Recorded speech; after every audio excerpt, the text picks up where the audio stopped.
I'm Jessica, 34, and I still remember the pit in my stomach when I received my sister Amy's wedding invitation with that dreaded +1. After my breakup with Michael, I knew I'd face the wealthy Montgomery clan alone. Their snickers when I walked into that grand ballroom solo cut deep, but nobody expected what happened next when the bride's grandfather approached me. The room fell silent as Mr. Montgomery Sr., patriarch of their dynasty, bowed deeply before me. Drop a comment letting me know where you're watching from, hit that like button, and subscribe if you want to hear how I went from wedding outcast to the most respected guest overnight. Amy and I grew up thick as thieves in our modest Chicago neighborhood. Our parents worked hard to provide for us, but we never had luxuries. Dad was a high school English teacher and Mom worked as a secretary at a local insurance company. We shared a bedroom until I left for college, whispering our dreams to each other late into the night. I always knew Amy was special. Her gentle heart and quiet determination made her stand out.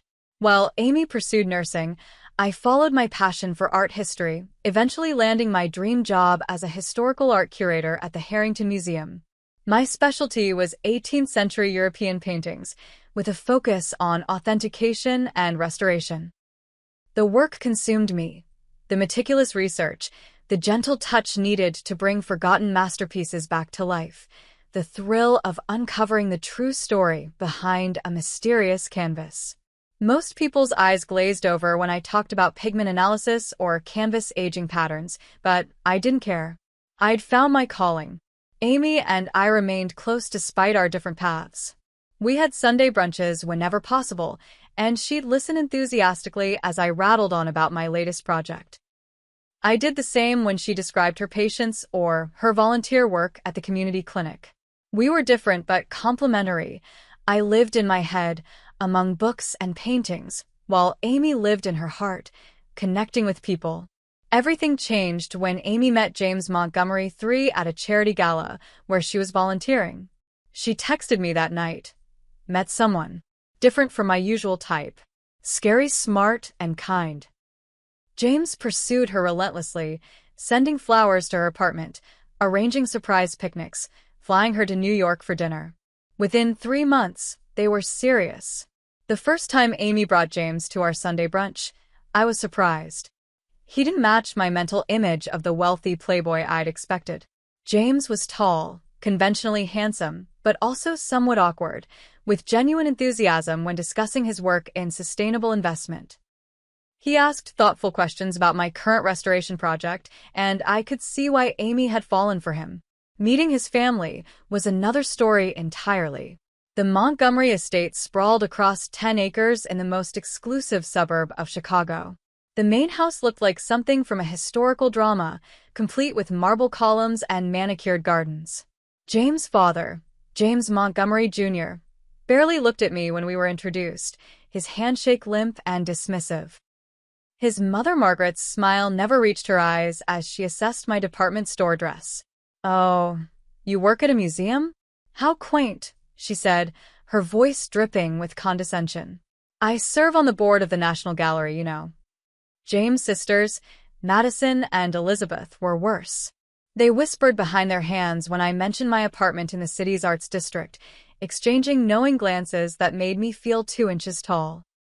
They spoke in casual references to people and places I'd never heard of, creating an invisible wall between us. Over the next 6 months, I watched Amy transform. Her wardrobe shifted from comfortable, colorful clothes to muted designer pieces. She started getting regular highlights in her naturally brown hair. She dropped phrases like summer in the Hamptons and winter in Aspen into conversation. Sometimes when we were together, she'd check her phone anxiously, and I knew she was texting with one of the Montgomerys. "They're just particular about certain things," she explained when I asked if she was happy. "James' family has traditions, expectations. It's important to him that I fit in."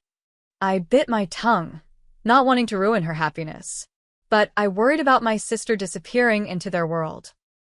My own world collapsed when Michael, my boyfriend of 3 years, sat me down in our favorite coffee shop and told me he'd fallen for someone else, Rebecca, the new digital archivist at the museum, who was 26 and apparently made him feel alive again.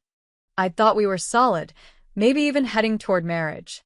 Instead, I found myself single at 34, watching him pack his things from our shared apartment. The wedding invitation arrived 2 weeks after Michael moved out.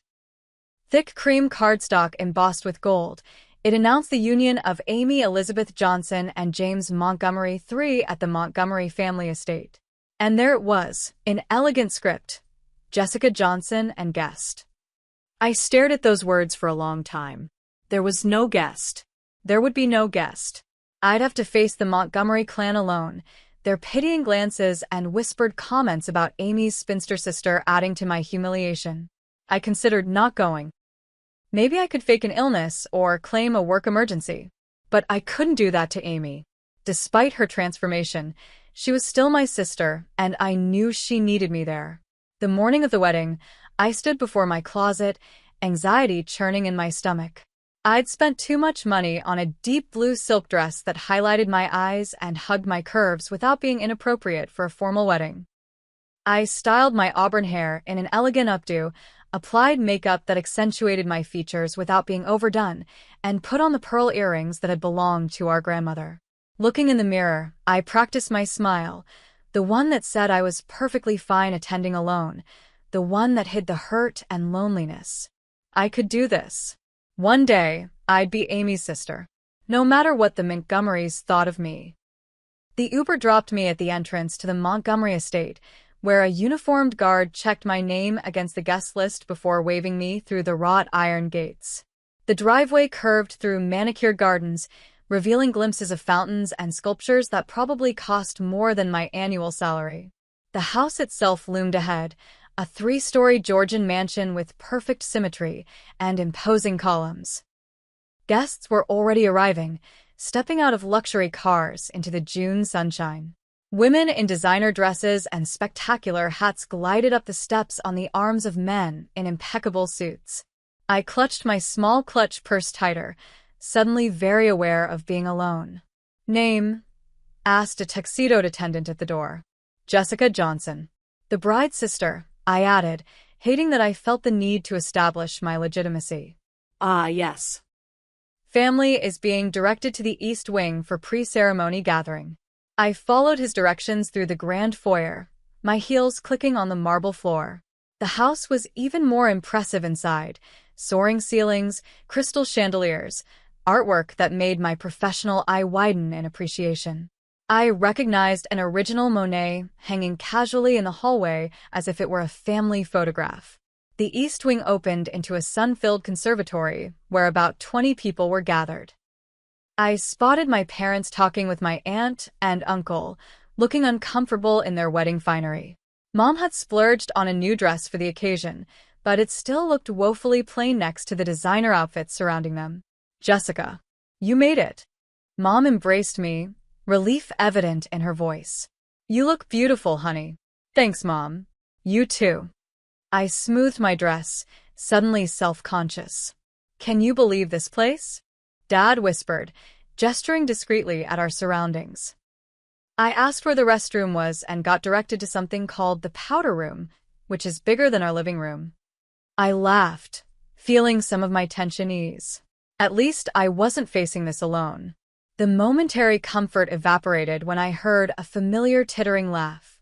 Madison Montgomery entered the conservatory, followed by her sister Elizabeth and 3 women who could have been clones, all tall, blonde, and wearing pastel designer dresses. Madison spotted me immediately, her eyes flicking over my appearance and then darting to either side, obviously looking for my date. When she registered I was alone, a small, satisfied smile curved her lips. She leaned toward Elizabeth, whispering something that made the entire group glance my way and giggle. "Is that the sister? The museum girl?" One of them stage whispered, not bothering to lower her voice enough. "Came stag to her own sister's wedding. How sad." I felt my cheeks flush. My parents had thankfully moved to greet some distant relatives and hadn't heard the comment. I turned away, pretending to admire a nearby orchid arrangement. "It's Jessica, right?" Madison's voice came from behind me, syrupy sweet. "Love the dress. Department store find." I turned, forcing a smile. "Yes, it's Jessica." "Thank you." No date today?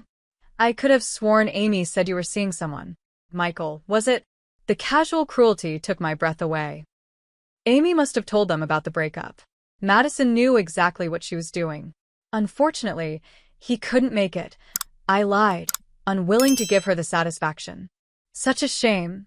Elizabeth joined in. James' cousin Parker is single. He's the one over there in the navy suit. Family money, of course, and he just bought the most adorable little yacht. I could introduce you? The offer, dripping with condescension, made it clear they thought I should be grateful for any connection to their world. I'm fine, but thank you, I said, my voice steady despite the anger and humiliation burning in my chest. As I moved away, I overheard Margaret Montgomery speaking to an older woman in the corner.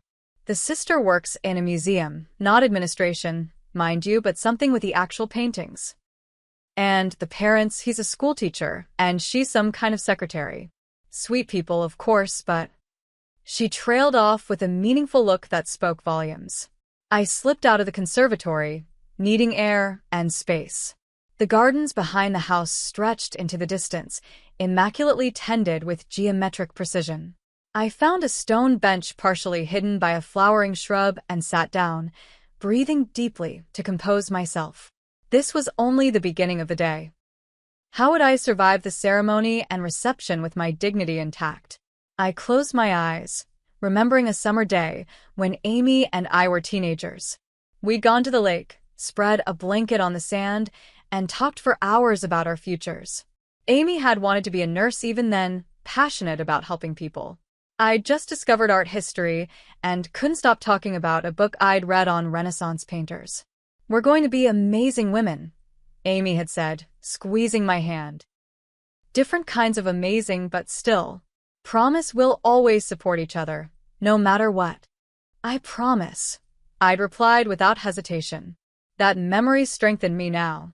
I was here for Amy, not to impress the Montgomerys. Jess, are you hiding? I opened my eyes to find Amy standing before me in a silk robe, her hair partially styled, looking worried. Just getting some air, I said, standing to embrace her. Shouldn't you be getting ready? I needed a sister moment. Her eyes were bright with unshed tears. I'm so nervous, Jess. Cold feet. I asked, studying her face. No, not about James. He's wonderful. She glanced toward the house.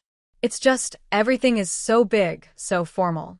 Mom's overwhelmed, Dad looks like he wants to disappear, and I just heard Madison making comments about your dress, which is gorgeous, by the way. I squeezed her hands. Don't worry about any of that. This is your day. I'm sorry they're being awful. James has talked to them, but... She sighed. Hey. I tilted her chin up. Remember when I had stage fright before the 5th grade talent show? What did you tell me? A small smile curved her lips. That you should imagine everyone in their underwear? And that I was amazing just being me, and anyone who couldn't see that didn't deserve my time. I returned her smile. You were right then, and it's still true now. For both of us. Amy hugged me fiercely. I'm so glad you're here, Jess. I couldn't do this without you. You'll never have to find out, I promised. Now go get beautiful. Even though you already are. As she hurried back to the house, I straightened my shoulders. I could endure the Montgomerys' condescension for Amy's sake. I would hold my head high and remember my worth, regardless of their opinion. The Montgomery family chapel stood at the edge of the property, a stone building with stained glass windows that cast rainbow patterns across the white aisle runner. I sat on the bride's side, which was noticeably less populated than the groom's. Amy and James had kept the guest list relatively small at 150 people, but it seemed most of those guests were James' connections. On our side, our parents, a handful of relatives, Amy's nursing school friends, and a few childhood neighbors. On the Montgomery side, Chicago's elite, politicians, CEOs, and what appeared to be minor European royalty based on the accents I overheard. The string quartet began playing, signaling the start of the ceremony. James entered with the minister, looking handsome and nervous in his tuxedo. His groomsmen followed, his college roommate, 2 cousins, and his best friend from prep school. Then came the bridesmaids, including Madison and Elizabeth, who had somehow convinced Amy to let them participate. I wasn't in the wedding party. Amy had tearfully explained that James' mother insisted the numbers be even, and since I didn't have a partner to walk with, I pushed away the hurt. This wasn't about me. When Amy appeared on our father's arm, a collective murmur of appreciation rippled through the chapel. She was radiant in a classic gown of silk and lace, her face glowing with happiness behind her veil. Dad looked both proud and emotional, his eyes glistening as he prepared to give his daughter away. The ceremony was traditional and moving. I found myself blinking back tears as Amy and James exchanged vows they had written themselves. Despite my reservations about his family, I could see the genuine love between them. When they were pronounced husband and wife, I cheered along with everyone else, momentarily forgetting my discomfort. The reception was held in a massive tent erected on the back lawn, with crystal chandeliers hanging from the ceiling and centerpieces of white orchids and roses on every table. A jazz band played softly as guests made their way from the chapel. I lingered outside, gathering my courage before entering alone. Taking a deep breath, I squared my shoulders and walked through the tent entrance. The conversation nearest the door faltered as Madison nudged her husband and nodded in my direction. "Looks like the museum curator couldn't curate herself a date," she said, just loud enough for me to hear. Several people laughed, including Elizabeth's husband and 2 of James' cousins. I felt my face flush but kept walking, searching for my assigned table. "Really, coming alone to a wedding this significant?" I heard James Montgomery Jr. say to another man as I passed. "I suppose that's what happens when you don't move in the right circles. Amy's family seems nice enough, but clearly lacking proper connections." I spotted my name card on a table at the far edge of the tent, as distant from the head table as possible while still being under the same roof. My tablemates were already seated. An elderly man who introduced himself as Professor Harold Wilson, a retired art history lecturer, Beatrice Murphy, a retired nurse who had mentored Amy, Diana Rodriguez, a former neighbor of ours, and Gabriel Chun, who described himself as the token diversity hire at Montgomery Investment Group, with a wry smile that suggested we might become allies. The sister of the bride," Harold said warmly, standing to pull out my chair. "I've been looking forward to meeting you. Amy speaks highly of your work at the Harrington." "Thank you," I said, touched by his courtesy after the frosty reception I'd received elsewhere. "Honey, I saw those Montgomery girls snickering when you walked in," Beatrice said bluntly. "Don't you let them get to you. They were born on third base, thinking they hit a triple." I laughed, relaxing for the first time since arriving. "I appreciate that. We're the misfit table," Gabriel explained, raising his champagne glass. "I work for James, but didn't attend the right schools. Harold taught at a state university, not Ivy League. Beatrice is from the wrong side of town. And Diana here once corrected Margaret Montgomery's pronunciation at a charity event. I've been in social Siberia ever since," Diana confirmed cheerfully. "Worth it, though." As dinner was served, I found myself enjoying the company of my tablemates. Harold and I had a fascinating discussion about a controversial authentication of a Vermeer painting. Gabriel shared hilarious stories about the Montgomery corporate culture. Diana and Beatrice reminisced about our old neighborhood. "Look at that old man watching you," Beatrice said suddenly, nodding toward the head table. I followed her gaze to see an elderly gentleman I hadn't noticed before. He sat at the center of the head table, between Margaret Montgomery and a much younger woman I assumed was his nurse or companion. His full head of white hair and piercing blue eyes gave him a distinguished appearance despite his obvious age. He was indeed watching me with open curiosity. "That's William Montgomery Sr., Gabriel whispered. "The founder of the Montgomery fortune. Rarely appears in public anymore due to health issues." Everyone was shocked when he confirmed he'd attend the wedding. "He's quite a character," Harold added. "Built an empire from nothing, unlike his son who was born into it. Very interested in art and history." The old man continued to watch me throughout the dinner and speeches. during James' father's long-winded toast about the joining of two compatible families, with emphasis suggesting he didn't really believe this, I happened to make eye contact with William Montgomery Sr. To my surprise, he gave me a small, conspiratorial smile, as if sharing a private joke about his son's pomposity. After the meal, as guests began to mingle and the dance floor opened, I saw William Montgomery Sr. rise from his seat with the help of a sleek carbon fiber cane. He spoke briefly to his companion, then made his way deliberately across the tent, directly toward our table. Conversation at surrounding tables quieted as people noticed his movement. By the time he reached us, a hush had fallen over our section of the reception. "Miss Johnson." His voice was stronger than I expected, with a slight accent I couldn't place. I stood, smoothing my dress nervously. "Yes, sir. Jessica Johnson. William Montgomery." He extended his hand, which I shook carefully, aware of its papery texture and prominent veins. "I understand you are a curator at the Harrington Museum, specializing in 18th century European art." "That's correct," I replied, surprised he knew this detail. "In the authentication department, yes? Restoration as well?" "Yes, sir." He studied my face intently. "Did you, by chance, work on a Fragonard piece approximately 8 months ago? A pastoral scene with distinctive golden light and a hidden figure in the forest background."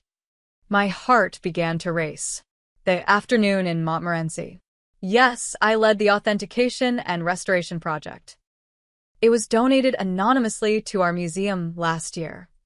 William Montgomery's expression changed dramatically, shock, then something like reverence crossed his features. To my complete astonishment, he lowered himself into a deep, formal bow before me.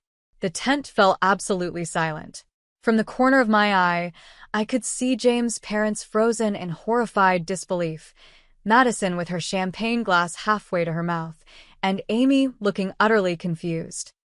When William straightened, he spoke in a voice designed to carry. "Miss Johnson, I find myself in the presence of greatness. The work you did on that painting was nothing short of miraculous. I have been looking for that piece for over 40 years. The silence that followed William Montgomery's declaration seemed to stretch endlessly. I stood rooted to the spot, acutely aware of every eye in the tent fixed on us. My cheeks burned, not from embarrassment now, but from the intensity of the moment. "I thank you, Mr. Montgomery," I finally managed. The Fragonard was a challenging project, but deeply rewarding. "Challenging." William gave a short laugh. "Young lady, that painting was considered lost forever. 3 previous experts declared it beyond salvation, and 2 more claimed it was a forgery altogether. Yet you restored it to its original glory and definitively proved its provenance. That requires more than skill, it requires vision." From across the tent, James Montgomery Jr. had recovered enough to approach us, his wife Margaret trailing behind with a fixed smile that couldn't hide her confusion. "Father, perhaps you'd like to return to your seat? I'm sure Miss Johnson appreciates your enthusiasm for her hobby." William turned to his son, his expression hardening. "This is not a hobby, Junior. This is scholarship of the highest order." He turned back to me. "Tell me, how did you determine it was authentic when so many others failed?" Aware of the audience, but unable to resist discussing my work with someone who clearly understood its significance, I explained, the key was in the underpainting. Fragonard had a distinctive way of laying down his initial pigments, almost like a signature. When I examined it under multispectral imaging, I found his characteristic ochre base layer. Plus, there were pencil marks in the margins with his handwriting, only visible under UV light. William's eyes lit up. "Extraordinary. And the damage to the lower right quadrant? It looked irreparable in the photographs I saw before the restoration. That required microfilling techniques and pigment matching from other sections. I actually created a custom blend based on spectroscopic analysis of the original pigments." William was nodding enthusiastically. "Innovative. Absolutely innovative." James Jr. cleared his throat loudly. "Father, while this is fascinating, we are in the middle of James and Amy's wedding reception. William waved his hand dismissively. Yes, yes. A lovely wedding. But do you understand what's happening here, Junior? This young woman restored the Montgomery legacy. The painting your great-grandmother brought from France, the one your grandfather used as collateral to secure the loan that started our shipping business. A murmur rippled through the guests. I glanced at my tablemates, who looked as stunned as I felt. Gabriel gave me an encouraging nod. Miss Johnson, William continued, that painting has been in our family for generations. It disappeared during a house fire in 1979. We thought it was destroyed, but apparently, it survived and changed hands several times before being donated to your museum. It was anonymous, I said softly. We had no idea of its history. Of course not. But its return to public view, in its full glory, means everything. He turned to address the room at large. The Montgomery fortune didn't begin with hedge funds or real estate, as many assume. It began with that painting, Afternoon in Montmorency, which my mother brought to America and my father used to secure our first business loan. Without it, there would be no Montgomery Industries, no family estate, no legacy. The weight of his words settled over the reception. I saw James Jr. S. face redden with either embarrassment or anger, perhaps both. William turned back to me. Miss Johnson, would you do me the honor of joining me at the family table? I have so many questions about your restoration process. Before I could respond, he offered his arm, clearly expecting me to accompany him. In a daze, I placed my hand on his sleeve, nodding goodbye to my tablemates. Go, Beatrice whispered with a grin. This is better than any soap opera. The walk across the reception tent felt surreal. Guests whispered behind their hands as we passed. I caught fragments.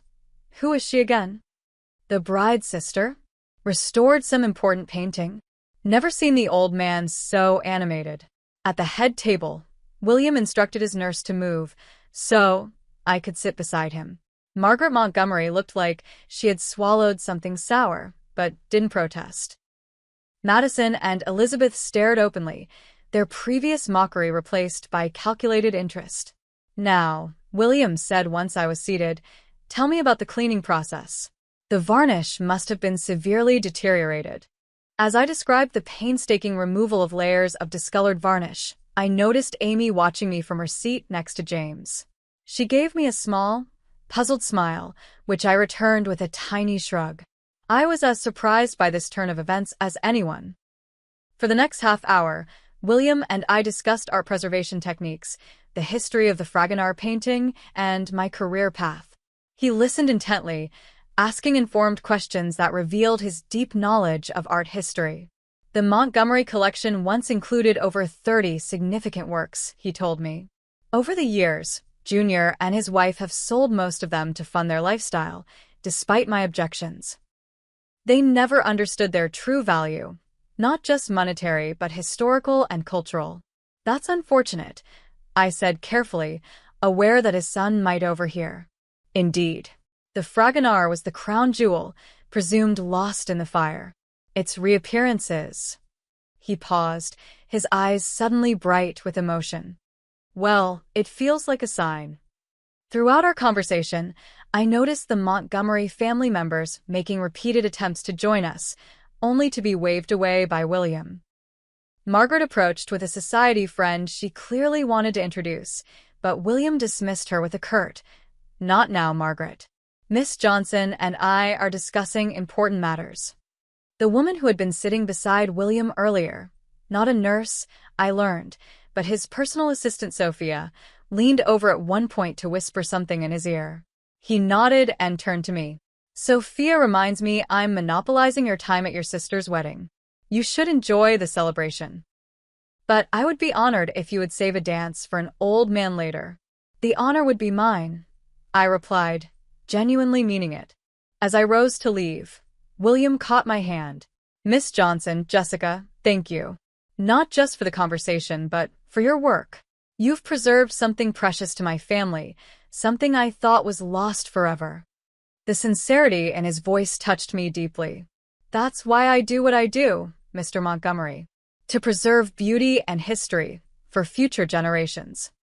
As I walked away from the head table, I found myself intercepted by Margaret Montgomery, who had clearly been waiting for an opportunity to speak with me. "Jessica, dear," she said, her voice honey-sweet now. "What a delightful surprise to learn about your work on a piece so meaningful to our family. You must tell me more about your role at the museum." The same woman who had earlier dismissed my career as quaint now gazed at me with newfound interest. Behind her, I could see Madison and Elizabeth watching, their expressions calculating. "I'd be happy to discuss it another time, Mrs. Montgomery," I said politely. "Right now, I'd like to congratulate my sister and your son." I moved away before she could respond, making my way to where Amy and James stood greeting guests. Amy embraced me tightly. "What was that all about?" she whispered. "One minute you're at the back table, the next you're deep in conversation with James' grandfather, and now his mother is following you around like you're royalty." "It's a long story involving a painting," I said, laughing at the absurdity of it all. "I'll explain later. Congratulations, by the way. The ceremony was beautiful." James shook my hand with newfound respect in his eyes. "Grandfather rarely takes to people that way. He must think very highly of your work." "Your grandfather is a remarkable man," I replied sincerely. "He knows a great deal about art history." "More than the rest of us," James admitted. "I'm sorry if my family has been less than welcoming. They can be judgmental." The simple acknowledgement, lacking excuses or justifications, raised my opinion of James considerably. Maybe my sister had chosen well after all. As I moved away to let other guests offer their congratulations, I found myself surrounded by people who had ignored me earlier. James' father actually introduced himself properly, as if we hadn't already met. Business associates of the Montgomery family suddenly found my profession fascinating. Madison's husband asked if I would consider evaluating a painting in their home. The attention was flattering but transparently self-interested. These people had judged me based on my perceived social status and found me wanting. Now that William Montgomery had publicly shown me respect, they were scrambling to recalibrate their assessment. I excused myself and headed for the bar, needing a moment to process the dramatic shift in my reception experience. "Quite the reversal of fortune," said a voice beside me. Gabriel from my original table had appeared at my elbow. 1 minute social outcast, next minute Montgomery family darling. "It's giving me whiplash," I admitted, accepting a glass of champagne from the bartender. "Old man Montgomery doesn't suffer fools, and he doesn't give praise lightly," Gabriel told me. "If he respects you, it's because you've earned it. Just be careful. The rest of them will try to use you now." "I've noticed," I said dryly, watching as Elizabeth Montgomery made her way toward us with determined strides. Gabriel winked. "Good luck. I'll save you a dance later if you need rescuing." As he disappeared into the crowd, Elizabeth arrived, beaming as if we were old friends. "Jessica, I've been looking everywhere for you. You simply must join us at the lake house next weekend. A small gathering, very exclusive. I can't believe we've never properly gotten to know Amy's brilliant sister." I smiled politely, wondering what Amy would make of all this when I finally got to tell her the full story. When William Montgomery invited me to rejoin him at the head table for the cake cutting, I couldn't politely refuse. As I made my way across the reception for the second time, I felt the stares of the guests, some curious, others envious, a few openly hostile. The walk felt symbolic somehow, crossing from one world to another, from outsider to insider, though I wasn't sure I wanted to be an insider in this particular circle. William patted the chair beside him. "Come, sit." Junior is about to make another speech, and I'll need intelligent company to endure it. I suppressed a smile at his candor. As I took my seat, Margaret leaned across the table, her diamond earrings catching the light. "Jessica, dear, we're having a small family gathering next Sunday. Nothing formal, just brunch at the house. We'd love for you to join us." Her tone suggested she was bestowing a rare honor. "Thank you for the invitation, Mrs. Montgomery. I'll check my schedule," I replied noncommittally. William snorted softly beside me. "Margaret, the girl doesn't want to spend her Sunday listening to you and your friends discuss charity galas and country club politics." Margaret's smile tightened. Father William, I'm simply trying to include Jessica in family activities now that Amy has joined us. Now that you know she's valuable to me, you mean? William corrected bluntly. Let's not pretend you showed any interest in her expertise or company before today. Margaret flushed, and I felt a stab of sympathy despite her previous treatment of me. William Montgomery didn't mince words. It's quite all right, I said diplomatically. Family dynamics can be complicated, especially around weddings. William patted my hand approvingly. Gracious as well as brilliant. Now I have a proposition for you, Jessica. The Montgomery family still has several important pieces in storage, works that Junior hasn't managed to sell off yet. I'd like your professional opinion on their condition and authenticity. I'd be happy to take a look, I offered, genuinely interested. Excellent. Perhaps next week? I'll have Sophia arrange everything. James Jr. approached the table then, his expression strained. Father, a word, please? William sighed dramatically, but allowed his son to wheel his chair a short distance away. Though they spoke in hushed tones, the tension in their body language was evident. James Jr. gesticulated forcefully, while William remained impassive, occasionally shaking his head. Madison slid into the vacant seat beside me. So, Jessica, grandfather seems quite taken with you. We share an interest in historical art, I said simply. Yes. Quite fortunate for you that our family painting ended up at your museum. The insinuation in her tone was clear. The donation was anonymous, Madison. I had no idea of its connection to your family until today. Of course, she said, not sounding convinced. It's just such a coincidence. And now grandfather is offering you access to the family collection? That's a significant opportunity for someone in your position. Before I could respond, William returned, his expression thunderous. Madison, return to your seat. Jessica and I were having a private conversation. Madison retreated immediately, leaving William to exhale heavily beside me. My apologies for my family's behavior. Junior is concerned I'm being manipulated by you. He rolled his eyes. As if I haven't spent decades navigating people trying to manipulate me for my money and influence. I assure you, that's not my intention, I said, feeling uncomfortable. I know that. William's expression softened. That's precisely why I find your company refreshing. You value the art for its own sake, not for its price tag. Junior never understood that distinction. The cake cutting provided a welcome distraction. Amy and James performed the traditional ritual, feeding each other small bites amid laughter and applause. Looking at my sister's radiant face, I felt a pang of guilt for being distracted from her special day by the Montgomery family drama. After the cake, William insisted I accompany him on a brief tour of the nearby conservatory, which housed some of the remaining Montgomery art collection. His assistant Sophia pushed his wheelchair as he pointed out various paintings and sculptures, providing fascinating historical context for each piece. This Monet was acquired by my father in 1952, he explained, indicating a small but exquisite water lily scene. And this sculpture came from a Venetian palazzo. My wife Catherine fell in love with it on our honeymoon. The way he spoke about the art, with knowledge but also deep personal connection, resonated with me. For William, these weren't status symbols or investment vehicles. They were repositories of memory and meaning. As we returned to the reception, we encountered James Jr. and Margaret in heated discussion with Amy. My sister looked distressed, and I immediately moved toward her. Is everything all right? Amy gave me a strained smile. Fine. We're just discussing some family matters. They're discussing your relationship with me, William clarified bluntly. Junior is concerned you've captured my interest for nefarious purposes. James Jr.'s face reddened. Father, that's not exactly, isn't it? William cut him off.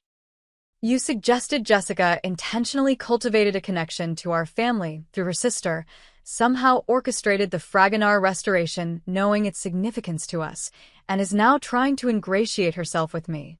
The absurdity of the accusation left me speechless. I simply said it seems convenient. James Jr. backpedaled, avoiding my gaze. And I simply say you're being ridiculous, William retorted. Jessica had no way of knowing the painting's connection to us. The donation was anonymous. I verified that with the museum director while you were making your interminable speech. Amy placed her hand on my arm. I'm sorry, Zess. This is all getting out of hand. It's not your fault, I assured her. William turned to Amy with unexpected gentleness. My dear, your sister is an extraordinary talent who preserved a piece of my family's history. I'm simply acknowledging that fact. Unfortunately, some members of your new family measure everything solely in terms of advantage and disadvantage. James approached, looking concerned. What's going on? Amy, are you okay? Just a small family discussion, William said. Perhaps you could take your lovely bride for a dance while I continue my conversation with Jessica. James hesitated, looking between his parents and grandfather. Then he nodded, taking Amy's hand. Good idea. This is supposed to be a celebration, not a boardroom meeting. As they moved toward the dance floor, William turned to James Jr. and Margaret. This behavior stops now. Jessica is a guest at this wedding and an important connection for our family's artistic heritage. You will treat her with respect, not suspicion. The authority in his voice was unmistakable. James Jr. and Margaret exchanged glances before nodding stiffly and moving away. I apologize for putting you in this uncomfortable position, I said once they were gone. Perhaps I should return to my original table. Nonsense, William replied firmly. Junior needs to be reminded occasionally that the Montgomery name stands for more than just money. There was a time when our family valued art, education, and contribution to society. He sighed. I fear those values have been diluted with each generation. As the evening progressed, I divided my time between my new friends at the misfit table and conversations with William. True to my promise, I shared one dance with him, a slow number where he could remain seated while I stood beside his wheelchair, his hand lightly holding mine as we swayed to the music. Tell me about your sister, he requested during our dance. She must be quite special to have captured my grandson's heart. I smiled, relieved to discuss something other than art or family tensions. Amy has always been the compassionate one.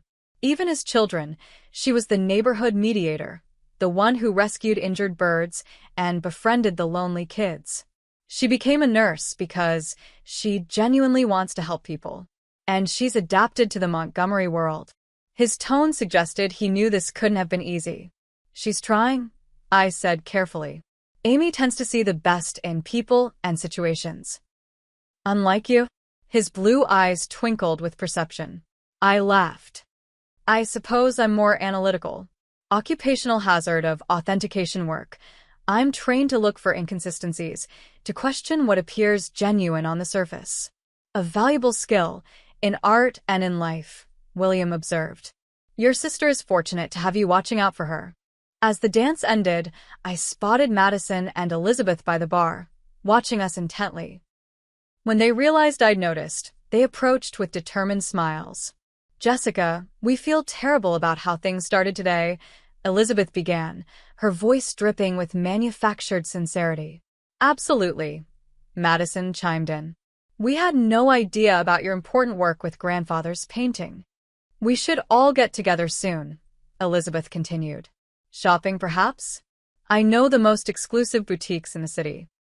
Their transparent attempt at social climbing, positioning themselves as my new best friends now that William had elevated my status, was almost comical. Thank you for the thought, I said neutrally. If you'll excuse me, I should check on my parents.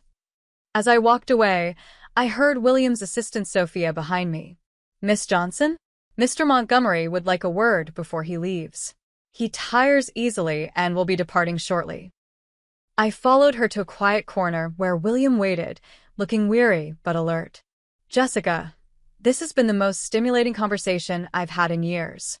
I'd like to continue our discussion about the Montgomery collection soon. Would next Tuesday at my downtown residence suit you? I rarely visit the family estate these days. Too many stairs for these old bones. Tuesday would be fine. I agreed, touched by his genuine interest in my professional opinion. Excellent. He handed me a business card with elegant embossing. My private number. Call Sophia to arrange the details. He paused, studying me. And Jessica? Don't let my family's sudden interest in your friendship fool you. They're interested in what you represent to me, not in who you are. I understand, I said, appreciating his candor. Good. You're a perceptive young woman. Perhaps you can help my grandson and your sister navigate this family with their values intact. He squeezed my hand. It was truly a pleasure meeting you. As Sophia wheeled him toward the exit, I stood watching, still processing the extraordinary turn this wedding had taken. From dismissed outsider to valued expert in the span of a few hours, all because of a painting I'd restored without knowing its significance. The irony wasn't lost on me.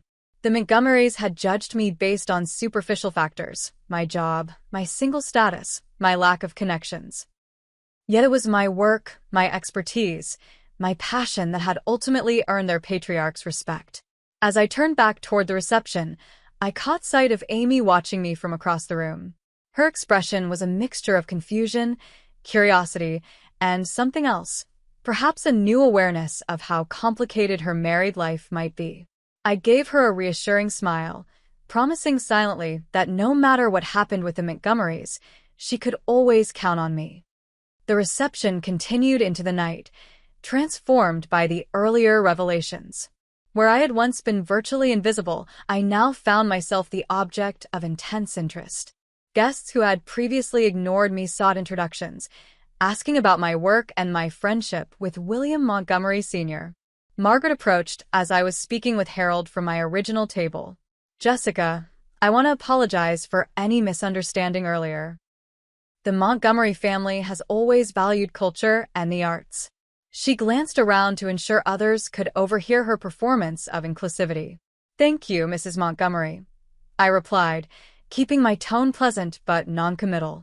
Margaret, please, she insisted. We're family now. And do call me about that brunch on Sunday.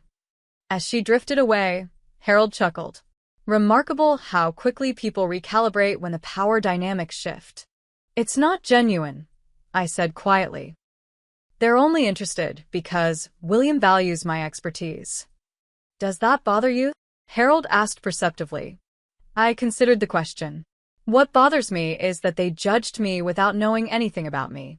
My worth as a person shouldn't depend on William Montgomery's approval or my professional accomplishments. Well said. Harold nodded approvingly. Though I must admit, watching those society princesses scramble to befriend you has been the highlight of my evening. I laughed, feeling some of the tension ease. Mine too, actually. Madison intercepted me on my way to the restroom, her husband in tow. Jessica, Richard and I were just discussing that painting you might look at for us. It's been in his family for generations, possibly a Gainsborough, though we're not certain. If it's important to you, I'd be happy to take a look, I offered, trying to remain professional despite my lingering resentment of her earlier behavior. Wonderful. We'll set something up soon. She lowered her voice confidentially. And just between us, grandfather rarely gets so animated these days.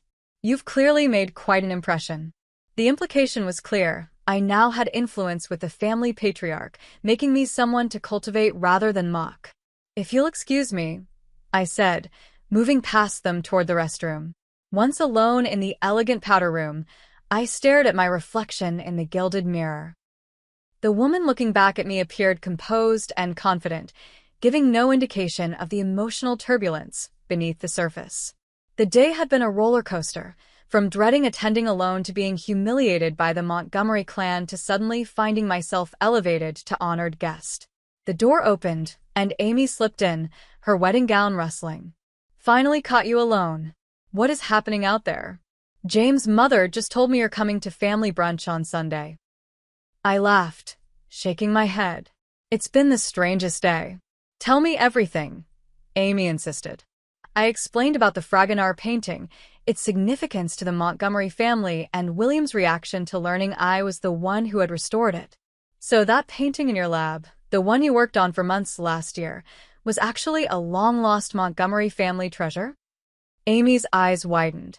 That's incredible, Jess. Pure coincidence, I assured her. I had no idea until William recognized it from my description.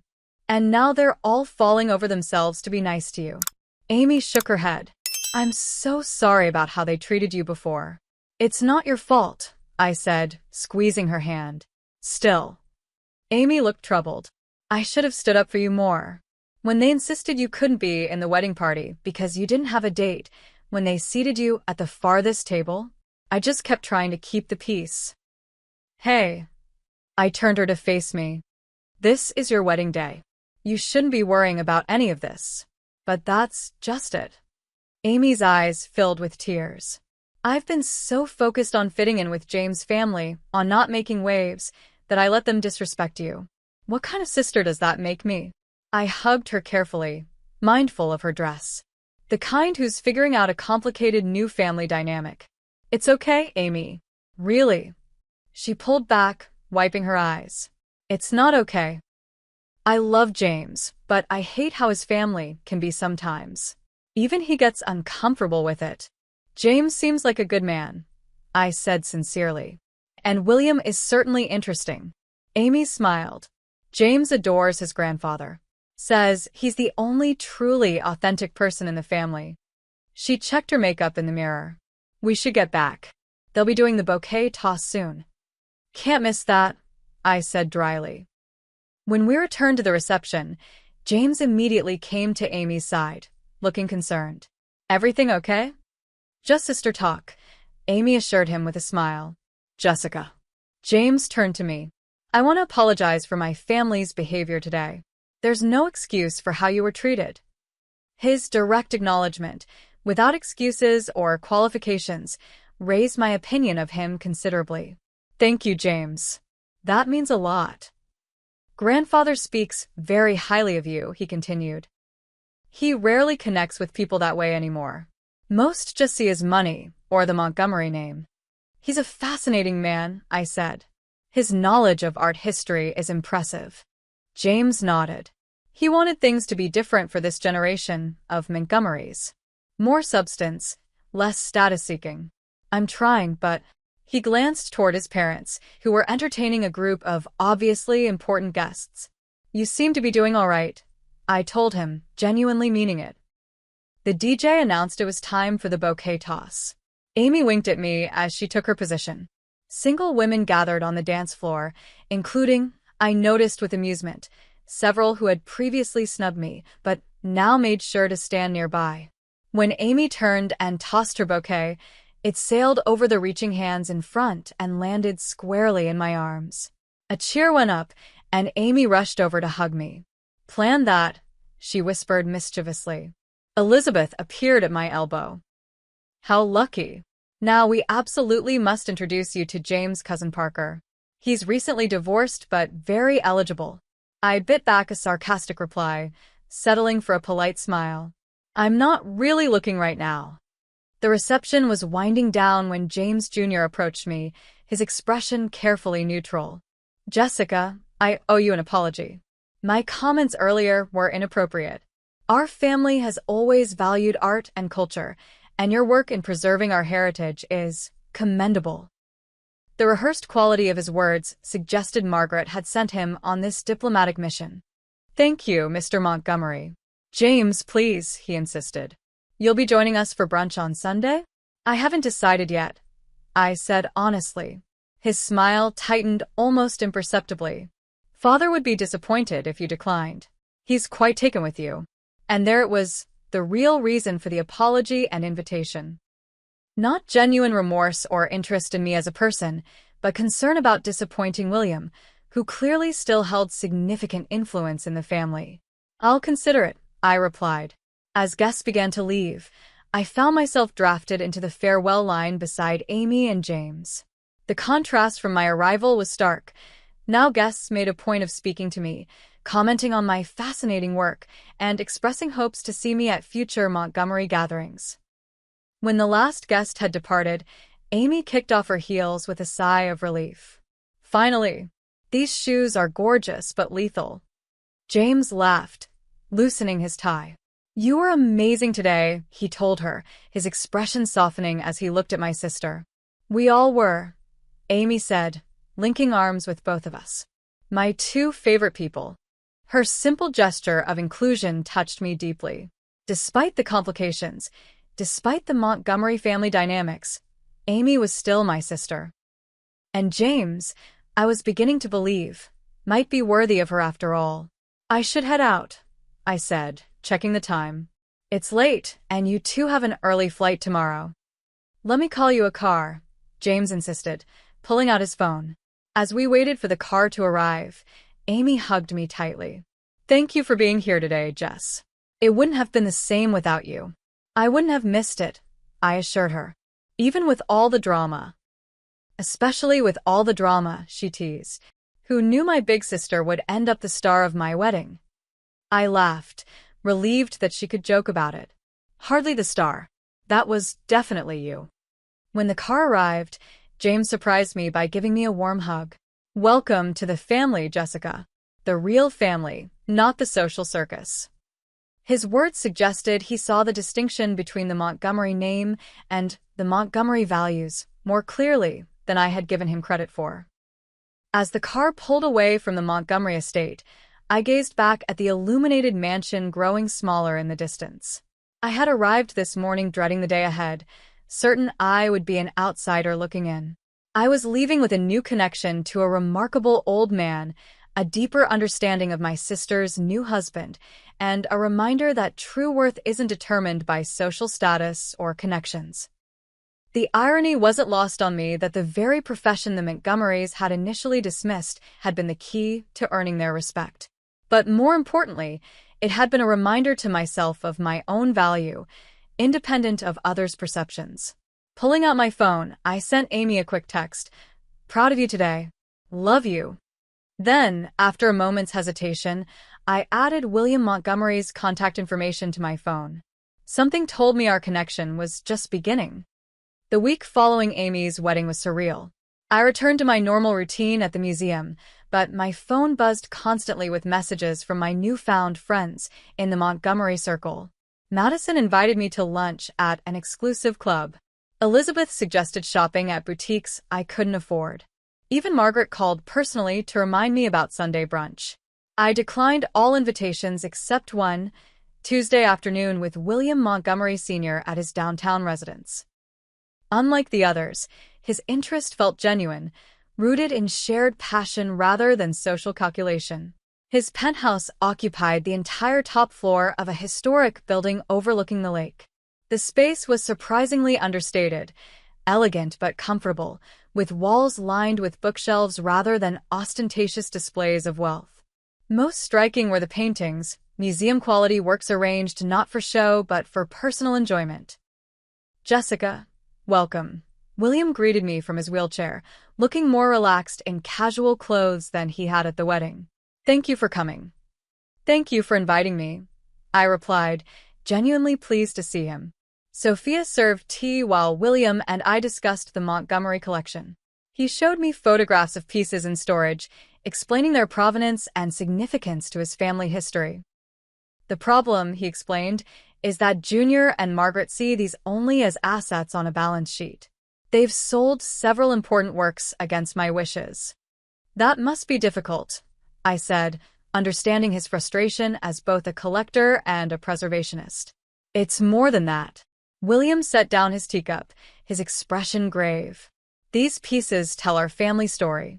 When I built this company, I promised myself that wealth would never be our only legacy. The Montgomerys would stand for culture, education, historical preservation. He gazed out the window at the city skyline. Each generation has moved further from that vision. Junior cares only for status and connections. His children are worse, entitled without accomplishment, judgmental without wisdom. James seems different, I offered. William's expression softened. James gives me hope. He has substance beneath the Montgomery polish. Your sister must be quite special to have captured his attention. She is, I agreed. Amy sees the good in everyone, including my family, despite their behavior toward you. William raised an eyebrow. I smiled. Amy believes people can change. A lovely sentiment. William didn't sound convinced. Now, I have a proposition for you. The Montgomery Foundation needs a curator for our private collection, someone to catalog, preserve, and occasionally arrange public exhibitions of selected works. I'd like to offer you the position. The offer took me by surprise. That's very generous, but I'm happy at the Harrington. This would be an addition to your museum work, a consulting role with significant creative control and, I might add, compensation commensurate with your expertise. He named a figure that made me blink. More importantly, you'd be preserving pieces that might otherwise be sold off or neglected. I'm honored, I said truthfully. May I think about it? Of course. William studied me with those piercing blue eyes. You're concerned about how it might appear, accepting a position from a family that snubbed you until they discovered your value to me. His perception was unsettling. Something like that. Integrity. William nodded approvingly. Rare in my circle. Take your time deciding. The offer stands regardless of your relationship with the rest of the family. I left our meeting with much to consider. The professional opportunity was extraordinary, but I worried about becoming entangled in Montgomery family politics. More fundamentally, I questioned whether accepting would mean tacitly forgiving how they had treated me. Sunday brunch at the Montgomery estate presented another dilemma. Part of me wanted to decline on principle. Another part was curious to see how the family dynamics had evolved. In the end, I decided to go, not for the Montgomerys, but for Amy, who had texted asking me to please come and save me from doing this alone. The reception was markedly different from my previous visit. Margaret greeted me effusively, air-kissing both cheeks, as if we were old friends. James Jr. personally gave me a tour of the main house, pointing out architectural details and artwork with newfound respect for my expertise. Madison and Elizabeth hovered nearby, including me in inside jokes, as if we'd been confidants for years. Their transparent attempt to integrate me into their circle might have been amusing if it wasn't so calculated. Only James seemed genuine, quietly rolling his eyes at his family's performance while helping Amy carry a tray of mimosas. How was the honeymoon? I asked them when I could pull them aside. Amazing, Amy beamed. The Maldives were paradise. It was nice to be away from all this, James admitted, gesturing vaguely at his family. Just us being normal. Normal is underrated. I agreed, making them both laugh. William arrived midway through brunch, immediately changing the dynamic. The family deferred to him automatically, their carefully orchestrated social performance adjusting to account for his presence. Jessica, he called from across the room. Come tell me if this Renoir is properly lit. Junior insists on hanging it in direct sunlight despite my objections. As I moved to join him, I caught Amy watching me with a mixture of amusement and wonder. My little sister, who had always been the socially adept one, seemed amazed by my newfound status in her new family. The following weeks established a pattern. I continued my work at the museum while considering William's offer. I joined Amy and James for dinner occasionally, getting to know my new brother-in-law better. I politely declined most invitations from the wider Montgomery circle, but developed a genuine friendship with William, visiting him regularly to discuss art and history. A month after the wedding, I had lunch with Amy at our favorite cafe. She looked happier and more relaxed than she had during the wedding preparations. James and I are looking for our own place, she announced. Something in the city, not in the suburbs near his parents. That's great, I said, genuinely pleased. Your own space. We need it. Amy stirred her coffee thoughtfully. The family can be intense. James feels it too, the pressure to live a certain way, maintain appearances. How are things with the in-laws?